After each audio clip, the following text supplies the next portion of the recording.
স্বামী স্ত্রী দুজন মুসলমান হয়েছে, মক্কায় থাকার কায়দা নাই, দুজনকে ঝুলায় পিটাইবো আবু সুফিয়ান।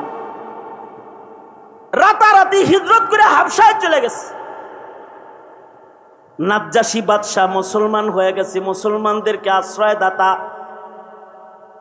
মুসলমানরা গোপনে ইসলাম যারা কবুল করে তারা হিজরত করে করে হাবশায় চলে যায়। কারণ হলো তখনও হুদাইবিয়ার সন্ধিপত্র বাস্তবায়িত, ইসলাম কবুল করলেই মক্কায় থেকে হিজরত করে মদিনায় যাওয়া যায় না। হাবশায় যে অবস্থান করতেছেন, আল্লাহ যদি কাউকে সরায় দেয় ইসলাম কবুল করার পরেও গাড়ে ধাক্কা দিয়ে সরায় দেয়। হযরত উম্মে হাবিবা একদিন স্বপ্নে দেখতেছেন ওনার স্বামীর চেহারা পাল্টায় গেছে। ভয় পেয়ে গেলেন, স্বামীর চেহারা পাল্টায় গেছে, তাইলে কি আবার ইসলাম ছাইরা দিব নাকি? সত্যই ঘটনা তাই ঘটল। দুইজন মুসলমান হইছে, একজন ইসলামে অটল আছে, কিন্তু স্বামী খ্রিস্টান হয়ে গেছে, খ্রিস্টান মেয়ের পিছু ধরে পালায় গেছে। ইসলামের উপরে উম্মে হাবিবা অটল রয়েছে। ইসলামের জন্য কত কোরবানি দিল, মক্কা নগর ছাড়লো, বাপের ঘর ছাড়লো, ভিটা বাড়ি ছাড়লো, হাবশায় আসলো। যে স্বামীর হাত ধরে হাবশায় আসলো ওই স্বামীও খ্রিস্টান হয়ে গেল। কত অসহায়ত্ব! হযরত উম্মে হাবিবা বলেন, হাবশায় আমার এমন এক জীবন শুরু হয়ে গেল যে আমার উপরে যেন একটা ঘূর্ণিঝড় চলছে, মহাসংকট, আমার কেউ নাই। সংকটের ভেতরেও যখন আমি আমার আল্লাহকে ডাকতেছিলাম, আমার আল্লাহ খুশি হয়ে গেল। আমার সুখের দিন চলে আসলো, আধার কেটে গেল, আলো জ্বলে উঠল।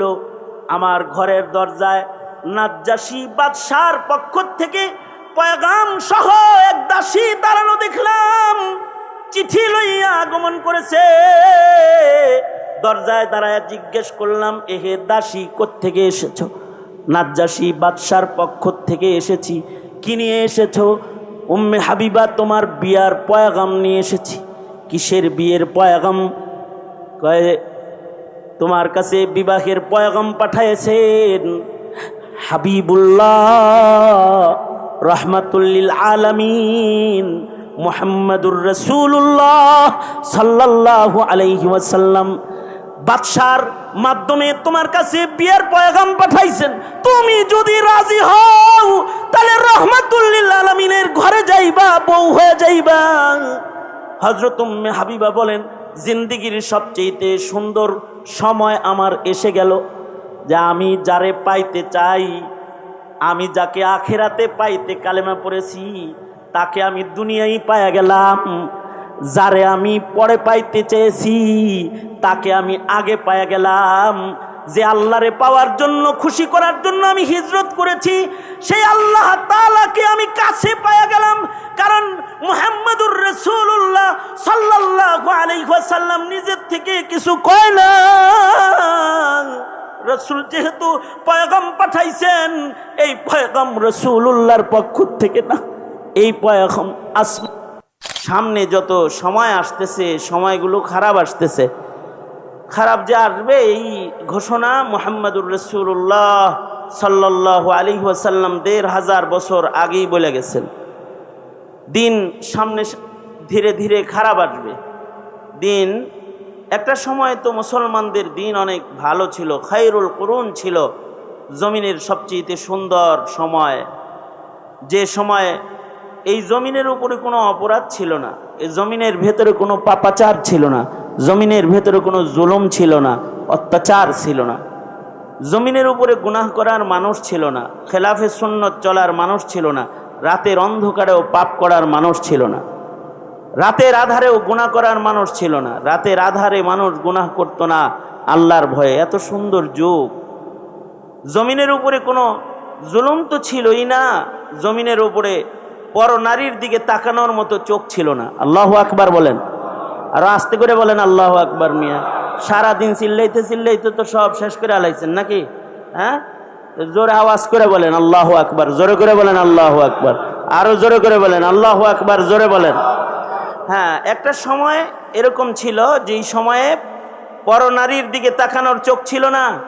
আর এখন মানুষ চোখের গুনার সর্বোচ্চ আয়োজনের সীমানায় পৌঁছে গেছে, যে হাতে হাতে পরনারী দেখার আমল চলে আসছে। মোবাইল, আপনি ওয়াজ শুনতেছেন তো দেখবেন মাঝখান দিয়ে নগ্ন এক মহিলার আগমন ঘটে গেছে ইউটিউবে। আপনি বয়ান শুনতেছেন, মনে হয় যেন যে আল্লামা জুনায়েদ আল হাবিব সাহেবের বয়ান শুনবেন, এর ফাঁক দিয়ে দেখবেন যে এক বেডিয়ায় আমনের কইছে আই লাভ ইউ। হ্যাঁ, একটা মহিলা এসে আপনাকে আমন্ত্রণ জানাইতেছে, আপনার কাছে বিজ্ঞাপন নিয়ে হাজির হয়ে গেছে। এই তো জমানা। কিন্তু এমন একটা জমানা ছিল যখন জমিনের উপরে পরনারীর দিকে তাকায়া দেখার চক্ষু ছিল না, অপরাধী চোখ ছিল না, এতটুকুন চোখ ছিল না।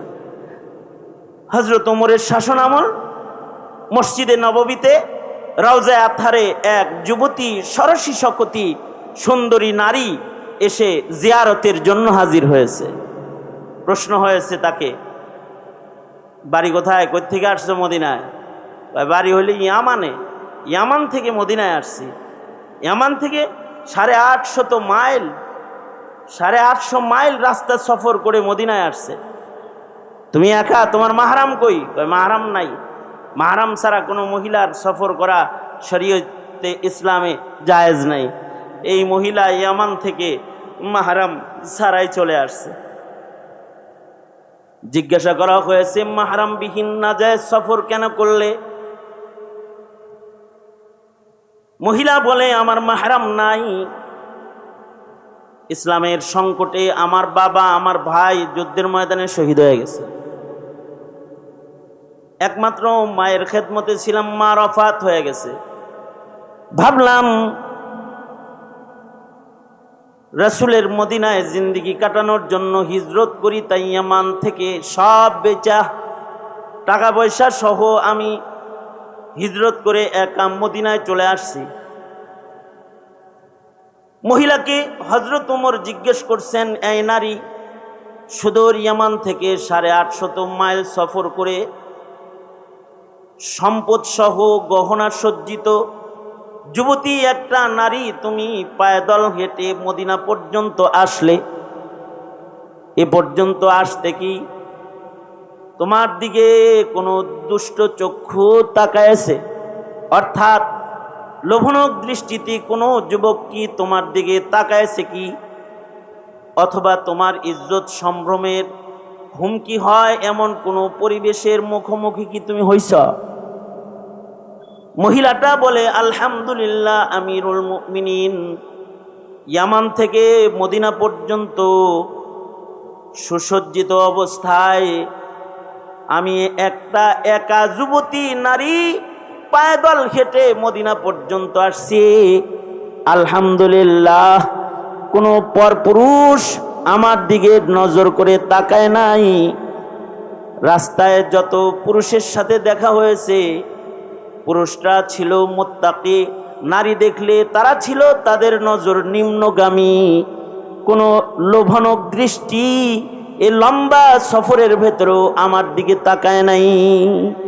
কত সুন্দর সমাজ খায়রুল কুরুনের ভেতরে ছিল, যে সে সুদূর ইয়ামান থেকে মদিনা পর্যন্ত আসছে।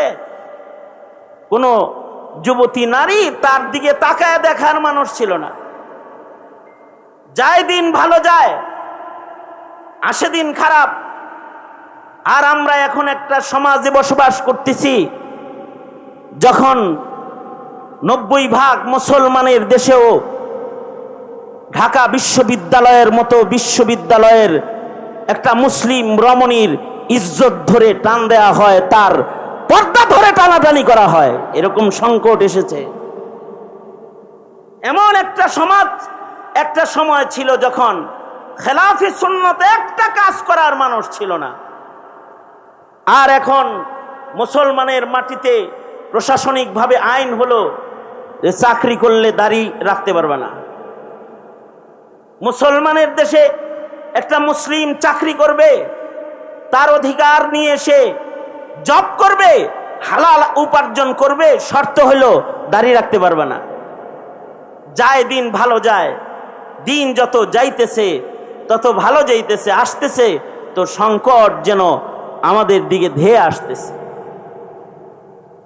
একটা সমাজ ছিল যেই সমাজে পাপাচার ছিল না, গুনাহ করতে গেলে মানুষ ভয় পাইতো, যে এখানে গানের আয়োজন করব, আমার মুরব্বীরা আমারে গানের আয়োজন করতে দিবে তো, যাত্রার আয়োজন করব, এখানে নাচানাচি করানো সম্ভব হবে তো, এটা ভয় ছিল। আর এমন এক সংকট আমাদেরকে ছবল দিয়েছে যে এখন মাহফিল করতে গেলে অনুমতি দিবে তো, এই প্রশ্নের মুখোমুখি দাঁড়িয়ে যেতে হয়। কি কথা বলেন না কেন? আপনাদের এলাকায় বাধা নাই অবশ্য, যদি বাধা থাকতো এত বড় সম্মেলন আপনারা করতে পারতেন না। বাধা নাই আপনাদের এলাকায়, তাই না? বাধা আছে, নরেন সরেন না কেন, কথা কন না কেন, ঠিক না? সংকট এরকম আসছে যে একটা সময় পাপাচার করতে গেলে পারবে কিনা এটা ভয় রাখতো দিলে। আর এখন এমন একটা সমাজ, কোরআনের আলোচনা আপনাদেরকে শোনাবে, আয়োজকরা চিন্তা করে প্যান্ডেল ঠিক থাকবে তো, অথবা হরণ ঠিক থাকবে তো, নাকি আবার পুলিশে খুলে লয়ে যাব। তাফসীরের কথা বলবে, কোরআনের কথা বলবে, বলতে পারবে তো। সংকট সামনে এসেছে, মনে রাখতে হবে সংকটের দিনেই হলো মুমিনের উন্নতির আসল সময়। মুমিনের ব্যবসা জমেই যখন সংকট আসে, তখন মুসলমানের ভয়ঙ্কর সংকট যখন আসে, সত্যিকারের মুমিনের বাণিজ্য, ইমানের বাণিজ্য তখনই উন্নত হয়। ইসলামের প্রথম যুগ ছিল সংকটের যুগ। এখনো পর্যন্ত আল্লাহর নাম বলার কারণে আপনাদের জিহ্বায় কেউ পেরেক দেয় নাই, কিন্তু ইসলামের ইতিহাসে এমনও সময় গেছে যখন আল্লাহর নাম উচ্চারণ করলে তার মুখে পেরেক লাগানো হয়েছে। হযরত বেলাল আল্লাহর নামের জিকির করছে অপরাধী, হযরত বেলালের জিহ্বা টেনে ধরে জিহ্বার ভেতরে পেরেক বসানো হয়েছে। আবু যার গিফারি আল্লাহর নাম নিয়েছে কারণে মাতাফে বাইতুল্লাহতে আবু যার গিফারিকে রক্তাক্ত অবস্থায় বেহুশ হয়ে জমিনে পড়ে যেতে হয়েছে। হযরত আবু যার কালেমা পড়েছেন এমন এক সংকটের দিনে, যখন হযরত আবু যার গিফারি মাতাফে বাইতুল্লাহতে দাঁড়ায় এক আল্লাহর ওয়াহদানিয়তের বাণী উচ্চারণ করেছে, লা ইলাহা ইল্লাল্লাহ। আবু যার গিফারির মুখে উচ্চারিত হয়েছে আশহাদু আল্লা ইলাহা ইল্লাল্লাহ ওয়া আশহাদু আন্না মুহাম্মাদার রাসূলুল্লাহ। জবানে যখন কালিমায়ে শাহাদাত উচ্চারিত হয়েছে, তো মুখে কালিমা এসেছে, এতটুকুন অপরাধে হযরত আবু যার গিফারিকে বাইতুল্লাহর মাতাফের ভেতরে কাফেররা ঐক্যবদ্ধভাবে আক্রমণ করে তাকে রক্তাক্ত করে বেহুশ করে বাইতুল্লাহর মাতাফে ফেলে দিয়েছে। কালিমা মুখে উচ্চারণ করেছে, এখানে আগুনের অঙ্গরার ভেতরে শুইয়ে দিয়েছে। হযরত আম্মারকে শুলিতে চড়তে হয়েছে। হযরত সুমাইয়াকে কালেমা পড়ার অপরাধে লজ্জাস্থানে বর্ষার আঘাতে শাহাদাত বরণ করতে হয়েছে। অতটুকুন সংকট তো এখনো পর্যন্ত আসে নাই, যখন কালেমা পড়লে দেশ ছেড়ে দেশান্তর হতে হয়েছে।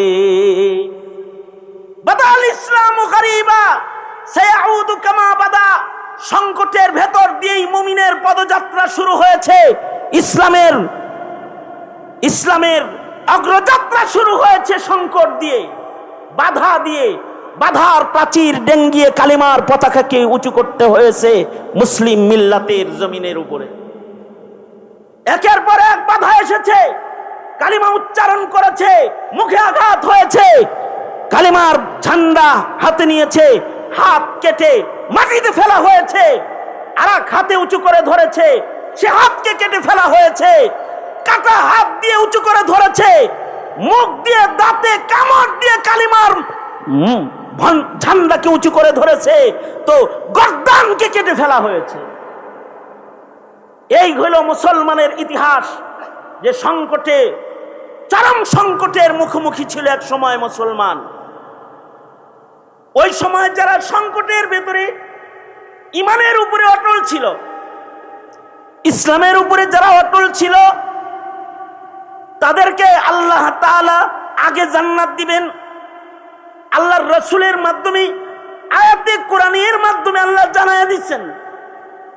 এই সংকটের সময়ে যারা কালেমার পথে অগ্রসর হয়েছে তারা সাবিকিন, আস-সাবিকুন আল-আউয়ালুন মিনাল মুহাজিরিন ওয়াল আনসার। মুহাজির আর আনসারদের ভেতরে সংকটের দিনে যারা ইসলামের উপরে আমল করেনেওয়ালা তারা তো সাবিকিন। আস-সাবিকুন আল-আউয়ালুন মিনাল মুহাজিরিন ওয়াল আনসার। মুহাজির আর আনসারের ভিতরে সংকটের দিনে ইসলামের উপরে চলনেওয়ালা যারা তাদের অনেক দাম, আল্লাহর কাছে তারা দামি। তারা হলো ইসলামের ইতিহাসের মাথা, যারা আগে আগে ইসলাম কবুল করে সংকটময় সময়ে কালেমার উপরে অটল অবস্থায় জীবনযাপন করেছে। আর আল্লাহর রাসূল বলেন এমন একটা সংকট আবার একদিন জমিনে আসবে। মাঝখানে গেছে খায়রুল কুরুন, মাঝখানে গেছে স্বর্ণযুগ, যখন পাপ করার মানুষ ছিল না, সাগরের মাঝখানে গুনাহ করার মানুষ ছিল না। এই সংকটের সময়ে যারা ইসলামের উপরে ছিল তাদের যেমন দাম ছিল, আল্লাহর রাসূল বলেন আবার সংকট ফিরে আসবে।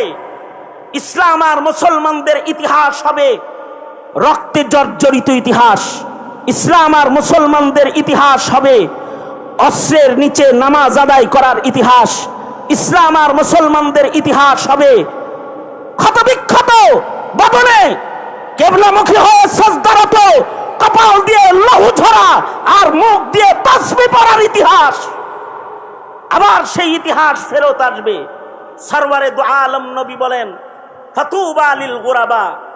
ওই সময় যারা ইসলামের উপরে অটল থাকবে তারাও সেই সাবিকিন যারা মর্যাদার, তাদের মতো মর্যাদার অধিকারী হবে। এই যে যায় দিন ভালো যায় আসে দিন খারাপ, এই সময়ের একটা অনেকে বলে কি এই ভাই মাদ্রাসায় পড়ায়েন হুজুর, ছেলেরে হুজুর বানায়েন। সমাজ এখন ভালো না, এখন মাদ্রাসায় পড়াইলে জঙ্গি বলে ধরে নিয়ে যাবে, তালেবান বলে ধরে নিয়ে যাবে। এখন মাদ্রাসায় পড়াইলে পরে মূল্যায়ন পাবে না, ডাক্তার বানাইতে হবে, ইঞ্জিনিয়ার বানাইতে হবে। সংকটের দিনেই দাম বাড়ে। কাঁচামরিচের দাম 1200 টাকা হয়েছিল ওই সময় যখন সংকট হয়েছে। ঠিক ঠিক বললেও ঠিক, না বললেও ঠিক। চান্দু ঠিক না বে ঠিক? জোরে আওয়াজ করে বলেন ঠিক না বে ঠিক? 1200 টাকা হয়েছিল কাঁচামরিচের দাম। আপনাদের এখানে কত হয়েছিল? কি বেবলার মধ্যে বয়ে রয়েছ কেন? কথা কাও না কেন? এখানে কত হয়েছিল? 1200। কিনলে গে মার্কেটে অনেক মরিচ ছিল এই জন্য না? হ্যাঁ, সংকট যখন পয়দা হয়েছে তখন মরিচের মূল্য বেড়েছে। এখন হক্কানি একজন আলেমের ইলমি ময়দানে সংকট শুরু হয়েছে। একজন হক পুরুষ, একজন দাঈর দাওয়াতি জীবনে সংকট শুরু হয়েছে। একজন মর্দে মুমিনের ঈমানি জীবনে সংকটপূর্ণ অবস্থান তৈরি হয়েছে। টুপির সংকট শুরু হয়েছে, দাড়ির সংকট শুরু হয়েছে, ইসলামের কথা বলার সংকট শুরু হয়েছে। আল্লাহর নাম নিলে তাদের গলা টিপে ধরার সংকট শুরু হয়েছে। হত্যা, চুরি, ডাকাতি আর অন্যায়ের রাত যারা করে তাদের জন্য জমিন হয়েছে শ্বশুর বাড়ি, আর আলেমের জায়গা হয়েছে জিন্দান খানার লৌহ কপাট। আলেমের জায়গা হয়েছে জিন্দান খানার লৌহ কপাট। এই সংকট যখন শুরু হয়েছে, এমন সংকটের দিনেই মনে রাখতে হবে ইসলামের এই সংকটেই মুসলমানের দাম। জাতি, এই যুব সমাজ, তোমাদেরকে বলি এই সংকটের দিনেই এই টুপির মূল্য, এই সংকটের দিনেই একটা মাহফিলের মূল্য, এই সংকটের দিনেই দাড়ির মূল্য, এই সংকটের দিনেই শরীয়তে ইসলামের আদনা আছে, আদনা আমলের মূল্য প্রতিষ্ঠা হবে। কি মনে করেছো লা তাকুমুস সাআহ? আল্লাহর রাসূল বলেছেন জমিনের উপরে একজন মানুষ আল্লাহ আল্লাহ জিকির করলেও কিয়ামত সংগঠিত হবে না। জিকরুল্লাহর একজন মানুষের জিকরুল্লাহর জিকিরের মূল্য আর পাওয়ার সেদিন আল্লাহ পাকের দরবারে কেমন প্রতিষ্ঠিত হবে? এইভাবে ওয়াজ কইরাও হেদায়েত আসবে না। যদি না আল্লাহ কপালে সংকটের দিন ইসলামের উপরে অটলতা নসিবে না রাখে, মুসলমানের ঘরে জন্মায়ও ইসলামের উপরে অটল থেকে কবরে যেতে পারবে না, যদি না আল্লাহ তাআলা তার কপালে ভালাই না রাখে। এই কারণেই মুহাম্মদুর রাসূলুল্লাহ সাল্লাল্লাহু আলাইহি ওয়াসাল্লাম উম্মতকে নিজে হেদায়েতের উপরে অটল থাকা আর আল্লাহর নাম নেওয়ার তৌফিক হওয়া, আল্লাহর গোলামির সুযোগ হওয়ার দোয়াও শিক্ষা দিয়েছেন। নিজের ইচ্ছায় ইমানদার হওয়া যায় না, হেদায়েতের উপরে অটল থাকা যায় না, যদি না মহান আল্লাহ সন্তুষ্ট হয়ে বান্দাকে হেদায়েতের উপরে না রাখে। কারণ হেদায়েত দেনেওয়ালা কে? আওয়াজ করে বলুন, আরো জোরে আওয়াজ করে চিৎকার করে বলুন, হেদায়েত দেনেওয়ালা কে? আল্লাহর নামের আওয়াজ আল্লাহকে খুশি করার মানুষে উঁচু আওয়াজে বলুন, হেদায়েত দেনেওয়ালা কে? আল্লাহ তাআলা হেদায়েত দেনেওয়ালা। আমি বয়ান করব অথবা সারা দিন ভৈরা বয়ান করছে, এই কারণে জাফলংবাসী হেদায়েত পাওয়া যাবে? যদি না আল্লাহ তাআলা কপালে হেদায়েত না রাখে, হবে না। এই কারণে আল্লাহর রাসূল সুন্দর সুন্দর দোয়া শিখাইছেন। বেশি কথা না বলে সংকটের দিনে দোয়ার আহ্বান জানাই যে বেশি বেশি দোয়ার আমল শুরু করেন। এই সংকটের সময়ে কি দোয়া পড়বেন? যে হেদায়েতের উপর অটল থাকার কিছু দোয়া আছে, সেই দোয়াগুলো পড়বেন। প্রতি নামাজের পরে আল্লাহর রাসূল কিছু দোয়া শিখাইছেন, যা প্রতি নামাজের পরে পড়া মসনুন দোয়া। ফরজ নামাজের পরে দোয়া কবুল হয়। আল্লাহর রাসূল ফরজ নামাজের পরে কিছু কিছু দোয়া বিল ইহতিমাম পড়তেন। তার ভেতরে একটা দোয়া আমার সাথে পড়েন, আল্লাহুম্মা বলেন। আবার যারা পারেন তারা তো পারেননি, যারা পারে না আপনাদের সাথে পড়লে তাদের জবানে দোয়াগুলো এসে যাবে। বলেন আল্লাহুম্মা আইন্নি আলা যিকরিকা ওয়া শুকরিকা ওয়া হুসনি ইবাদাতিক। এর চাইতে জোরে পারেন না? পারেন? কিরকম পারেন দেখি। আরে আমি বলি তারপরে বলেন, সুন্দর করে বলবেন আল্লাহুম্মা। আরেকটু বাড়ান, মুসার দিছি, ডান দিকে মুসরাইছি, আরেকটু বাড়ান, আরেকটু বাড়ান, বলেন আল্লাহুম্মা। আওয়াজ করে বলেন আল্লাহুম্মা আইন্নি আলা যিকরিকা ওয়া শুকরিকা ওয়া হুসনি ইবাদাতিক। আল্লাহুম্মা আইন্নি আলা যিকরিকা ওয়া শুকরিকা ওয়া হুসনি ইবাদাতিক। তার মানে আল্লাহর রাসূল বলতেছে, আল্লাহরে কও যে আয় আল্লাহ, আমি আপনার নাম উচ্চারণ করতে পারবো না যদি না আপনি সাহায্য না করেন, আপনি যদি তৌফিক না দেন, আপনার মদদ যদি শামিলে হাল না হয়, আপনার নামের জিকির আমার মুখে বাইর হবে না। তাই ওগো আল্লাহ, আপনার নামের জিকির করার তৌফিক আমাকে দান করেন। আপনার নিয়ামতের শুকর আদায় করার তৌফিক আমার হবে না যদি না আপনি আমার মুখে বের না করে দেন আলহামদুলিল্লাহ।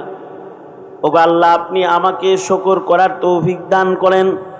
ওগো আল্লাহ, যে আমলগুলো আপনার কাছে পছন্দের, যে আমলগুলো আপনি পছন্দ করেন, সে আমলগুলো ততক্ষণ পর্যন্ত আমি করতে পারবো না যতক্ষণ না পর্যন্ত আপনার মদদ শামিলে হাল না হবে।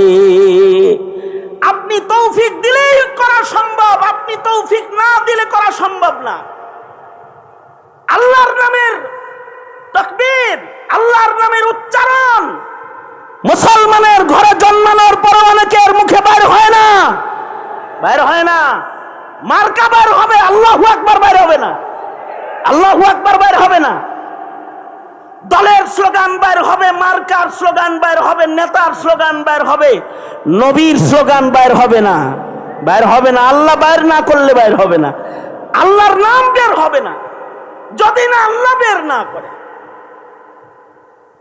এইটা আমি জোর করে আপনাদের মুখ দিয়েও বাইর করতে পারব না। যেমন আমি বলতেছি, বলেন তো আল্লাহু আকবার। এর ভিতরে অনেকে বলে নাই, দেনদার মতো বলেছিল, এই এরকম করে তাকায় রয়েছে। তার মানে হুজুর কি কয়, শ্রোতা কি কয়, হে চায়া দেখতেছে, মুখ দিয়ে বাইর হইছে না। বাইর করবেন তো আল্লাহ তাআলা। এই এই এত বীরের ভিতরে অনেকে ধ্যানদার মতো বয়ে থাকবো। বলেন আল্লাহু আকবার, আরো জোরে করে বলেন আল্লাহু আকবার। আমি বাইর করতে চেষ্টা করতেছি তাই বাইর হবে, কাজ হইব না। কপালে না থাকলে তার বাইরে হইব না। মুহাম্মাদুর রাসূলুল্লাহ সাল্লাল্লাহু আলাইহি ওয়াসাল্লাম চেষ্টা করেছেন নিজের চাচার মুখ দিয়ে বাইর করতে, বাইর হয় নাই। চাচা আবু তালিবকে ঘিরে আল্লাহর রাসূল বলে, একবার আল্লাহর নাম নেন, আল্লাহর জান্নাতে নেওয়ার জন্য আমি উকালতি করব ময়দানে মাহশারে। চাচায় কয় কি, সব সত্য জানি কিন্তু কমু না। তুমি সত্য নবী তাও জানি, তোমার দিন সত্য তাও জানি, কোরআন সত্য তাও জানি, লাত উজ্জা হুবুল এগুলোর জিকির করার পরে এইটি বাদ দিয়ে, বাপদাদার জিকির বাদ দিয়ে লা ইলাহা ইল্লাল্লাহ কইতে পারবো না। এ কইতে পারবো না বলতে বলতেই মালাকুল মউত এসে রূহ টান দিয়ে লয়ে গেছে। আল্লাহর রাসূল কান্দে, হায় চাচা একটা বার রবের নাম বললা না, যদি একবার বলতা তাইলে আমি আদালতে কিবরিয়াতে তোমার পক্ষে দাঁড়াইতাম। নবী আফসোস করে কাঁদতেছে। আল্লাহ তাআলা তার বন্ধুকে ডেকে বলতেছে, ইন্নাকা লা তাহদি মান আহবাবতা ওয়ালাকিন্নাল্লাহা ইয়াহদি মান ইয়াশা। ওগো বন্ধু, আপনি চাইলে হবে না, আমি চাইতে হবে। আপনি ভালোবাসলে হবে না, আমি ভালোবাসতে হবে। মোল্লায় ভালোবাসলে কাম হইব না, আল্লাহ ভালোবাসতে হবে। এদেশের মোল্লারা তোমা করে আল্লাহর নাম বাইর করার জন্য চেষ্টা করলে বের হবে না, আল্লাহ বাইর করতে হইব। এ কারণে আল্লাহর রাসূল দোয়া শিখাইছেন, প্রতিদিন এই দোয়াগুলো পড়া। আল্লাহ আপনি আমার মুখে আপনার নাম বাইর করেন। আরবিতে যদি না পারেন তাহলে ইংলিশে কয়েন, ইংলিশে কইবেন আল্লাহ আমার মুখে জিকির দেন। যদি ইংলিশে না পারেন তাহলে হিন্দিতে কয়েন, হিন্দিতে না পারেন বাংলায় কয়েন, কারণ আল্লাহ তাআলা তো বাংলা বুঝে না, হ্যাঁ ইংলিশ তো বুঝেই না। আমেরিকার ভাষা বুঝে বুঝে আপনি যে ভাষায় পারেন সে ভাষায় বললেন। যদি ভাষা বলতে আল্লাহর নাম জোরে বলতে আপনার কষ্ট হয় তাহলে দিলে দিলে কয়েন, কেউ না শুনে আল্লাহ শুনে বললেন আল্লাহ আমি মাপ চাইতেছি, তুমি আমারে মাপ করে দাও। দিল দিয়া বললেন, কারণ তিনি তো এমন জাত ইয়ালামু বিজাতিস সুদূর, হৃদয়ের কল্পনা হৃদয়ের কথাও তিনি শোনেন। তাও বলতে পারবেন না তো আল্লাহ তাআলার কাছ থেকে মদদ পাওয়ার আশা রাখেন না, আল্লাহর কাছে চায় নেন মদদ।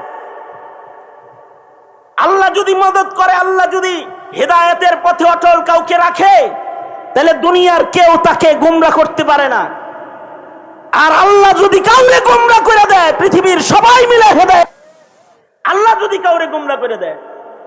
এই কারণেই কেউ আছে ঘরে, মুসলমানের ঘরে জন্মেও নাস্তিক হয়ে যায়, খাতমে নবুওয়াত অস্বীকারী হয়ে যায়, আসাদ নূর হয়ে যায়, নাস্তিক মুরতাদ হয়ে যায়। মুসলমানের ঘরে জন্মায় কিন্তু নাস্তিক হয়ে যায়। কেউ আছে নেককারের তাহাজ্জুদ গুজার বাপের ঘরে জন্মায় নবীর বিরুদ্ধে কথা কয়, ইসলামের বিরুদ্ধে কথা কয়, তার মানে আল্লাহ কবুল করতেছে না তাকে।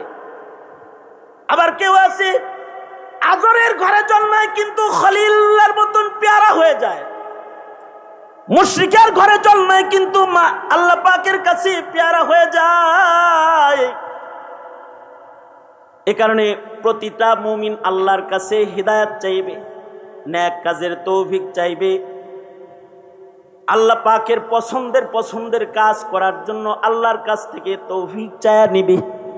কারণ আল্লাহ কবুল করলে কাফেরের ঘর থেকেও জান্নাতি পয়দা হয়, আর আল্লাহ পছন্দ করলে মুসলিম হওয়ার পরেও বঞ্চিত হয়ে যায়।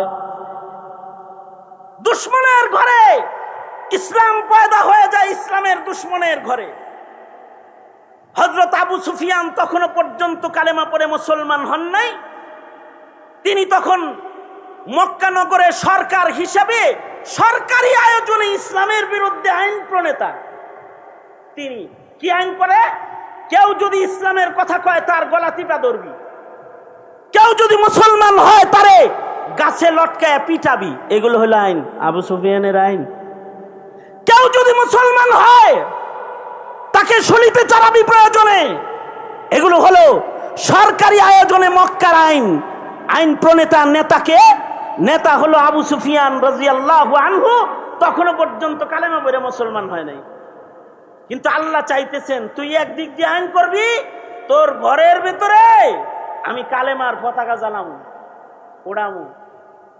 একদিক দিয়ে আবু সুফিয়ান ইসলামের বিপক্ষে কথা কয়, আর আরেক দিক দিয়ে আবু সুফিয়ানের কন্যাকে আল্লাহ তাআলা ইসলামের দৌলত দান করেছে।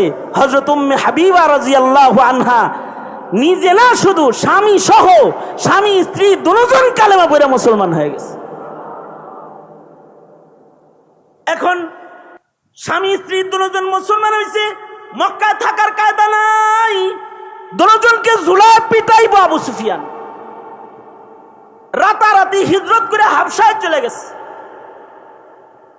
নাজ্জাশী বাদশাহ মুসলমান হয়ে গেছে, মুসলমানদেরকে আশ্রয় দাতা।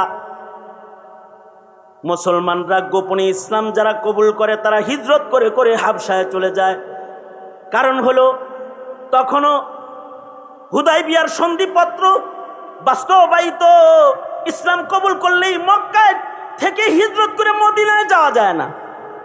হাবশায় যে অবস্থান করতেছেন, আল্লাহ যদি কাউকে সরায় দেয় ইসলাম কবুল করার পরেও গাড়ে ধাক্কা দিয়ে সরায় দেয়।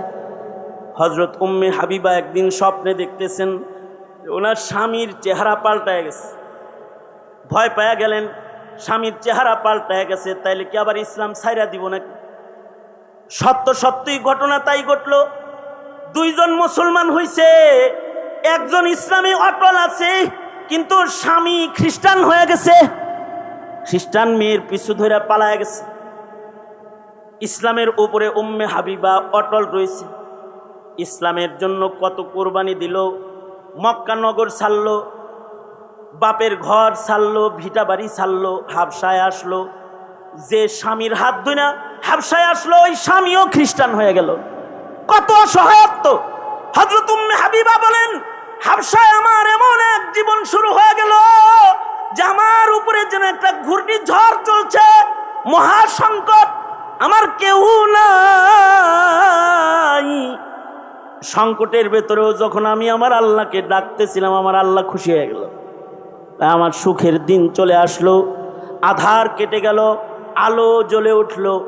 আমার ঘরের দরজায় নাজ্জাশী বাদশার পক্ষ থেকে পয়গাম সহ এক দাসী দাঁড়ানো দেখলাম, চিঠি লইয়া আগমন করেছে। দরজায় দাঁড়ায় জিজ্ঞেস করলাম, এহে দাসী কোত্থেকে এসেছো? নাজ্জাশী বাদশার পক্ষ থেকে এসেছি। কি নিয়ে এসেছো? উম্মে হাবিবা তোমার বিয়ার পয়গাম নিয়ে এসেছি। কিসের বিয়ের পয়গাম? কয়ে তোমার কাছে বিবাহের পয়গাম পাঠাইছেন হাবিবুল্লাহ রহমাতুল্লিল আলামিন মুহাম্মাদুর রাসূলুল্লাহ সাল্লাল্লাহু আলাইহি ওয়াসাল্লাম বাদশার মাধ্যমে তোমার কাছে বিয়ের পয়গাম পাঠাইছেন। তুমি যদি রাজি হও তাহলে রহমাতুল্লিল আলামিনের ঘরে যাইবা, বউ হয়ে যাইবা। হযরত উম্মে হাবিবা বলেন, জিন্দেগির সবচেয়ে সুন্দর সময় আমার এসে গেল, যে আমি যারে পাইতে চাই, আমি যাকে আখিরাতে পাইতে কালেমা পড়েছি, তাকে আমি দুনিয়ায় পাইয়া গেলাম।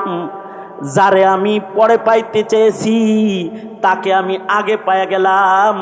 যে আল্লাহরে পাওয়ার জন্য, খুশি করার জন্য আমি হিজরত করেছি, সেই আল্লাহ তাআলাকে আমি কাছে পাইয়া গেলাম। কারণ মুহাম্মাদুর রাসূলুল্লাহ সাল্লাল্লাহু আলাইহি ওয়াসাল্লাম নিজের থেকে কিছু কয় না। রাসূল যেহেতু পয়গাম পাঠাইছেন, এই পয়গাম রাসূলুল্লাহর পক্ষ থেকে না, এই পয়গাম সংকটের ভেতরেও তাকে দিনের মজা দেয়, দিনের উপরে চলা তাকে সহজ করে দেয়। যতই সংকট হোক, রব রাজি থাকলে দিনের উপরে চলার লজ্জত বেড়ে যাবে, দিনের উপরে চলা সহজ হয়ে যাবে। এজন্য এহে জাতি তোমাদেরকে বলবো, এ সংকটের সময়ে আল্লাহর গোলামি করার জন্য আল্লাহর আশ্রয় তোমরা গ্রহণ করো, আল্লাহর আশ্রয় গ্রহণ করো। যখন তোমার শক্তিতে কুলাচ্ছে না ইসলামের উপরে চলা, যখন তোমার শক্তিতে কুলাচ্ছে যাচ্ছে না ইসলামের কথা বলা, তো তুমি তোমার রবকে বলো। তোমার রব তোমার মুখের কথা পুরা করারও ওয়াদা করেছে। তুমি যদি গোলাম হও তাহলে লাউ আকসামা আলাল্লাহি লা বাররা, তুমি গোলামের মতো গোলাম হলে তোমার কসম পুরা করে আল্লাহ তাআলা নিজের হাতে তোমার ভাগ্যকে পরিবর্তন করে দিবে। ওয়াদা করনে ওয়ালা আল্লাহ তাআলা।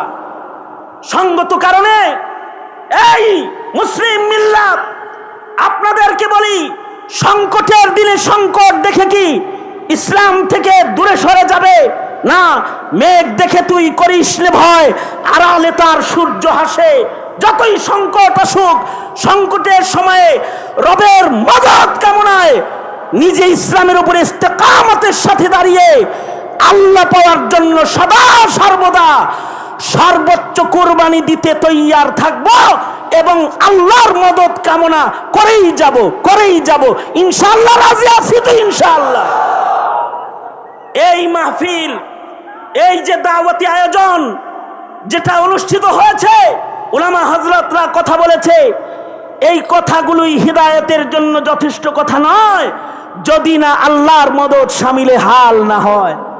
সুতরাং আসুন সকলে আল্লাহর দিকে মুতাওয়াজ্জু হই, আল্লাহর মদদ চাই আর ঈমানের উপর অটল থেকে সামনে বেড়ে যাই। বেশি কথা বলার মতো হিম্মত আমার নাই, আর পুঁজি তো নাই। পিতাজি বসে আছেন, উস্তাদ বসে আছেন, মুরব্বী বসে আছেন। মুরব্বীর সামনে এত লম্বা করে কিছু বলার নাই। তবে আমি শুধু এতটুকুন বলতে চাই, ইসলামের শুরু তো হয়েছে সংকটে। সংকট যদি আরো বেড়েও যায়, কঠিন সময়েও এহে আল্লাহ প্রেমিক মুমিনেরা, তোমরা তোমাদের ইমানি দস্তরখানে সর্বোচ্চ কুরবানি দিয়ে হলেও ইসলামের ইমানের দস্তরখানে তোমরা অটল অনড় থাকবে। হয়তো বা শাহাদাতের পেয়ালা পান করবে, তারপরেও ইমানের উপরে ইস্তেকামতের সাথে দাঁড়িয়ে থাকতে প্রস্তুত আছো তো ইনশাআল্লাহ? আছো তো ইনশাআল্লাহ? আল্লাহ তাআলা তোমাদেরকে তৌফিক দান করুন। এই আমাদের সকলকে আল্লাহ তাআলা তৌফিক দান করুন এবং ইমানের উপরে অটল থেকে আমাদেরকে আল্লাহ তাআলা আল্লাহ তাআলা খাতেমা বিল খায়র নসিব করুন। এ কামনা করি আমি আমার সংক্ষিপ্ত দাওয়াত এখানেই ইতি টেনে আজকের মাহফিলের আখিরি আলোচনা, আখিরি মুনাজাত করার জন্য যেই মুরব্বীকে আপনাদের কাছে এখন উপস্থিত, আপনাদের সামনে এখন তুলে ধরতেছি, তিনি হলেন আমাদের সকলের মুরব্বী শেখুত তাফসীর আল্লামা খুরশিদ আলম কাসেমী দামাত বরকাতুহুল আলিয়া। তিনি শেষ নসিহা এবং শেষ মুনাজাত করবেন। আখিরি মুনাজাত করে একসাথে এখান থেকে সবাই চলে যাব ইনশাআল্লাহ। আল্লাহ তাআলা এই আয়োজন মাহফিল সবটুকুন কবুল করেন, আমাদের হাজিরিকে কবুল করেন। আমিন। ওয়া আখিরু দাওয়ানা আলহামদুলিল্লাহ।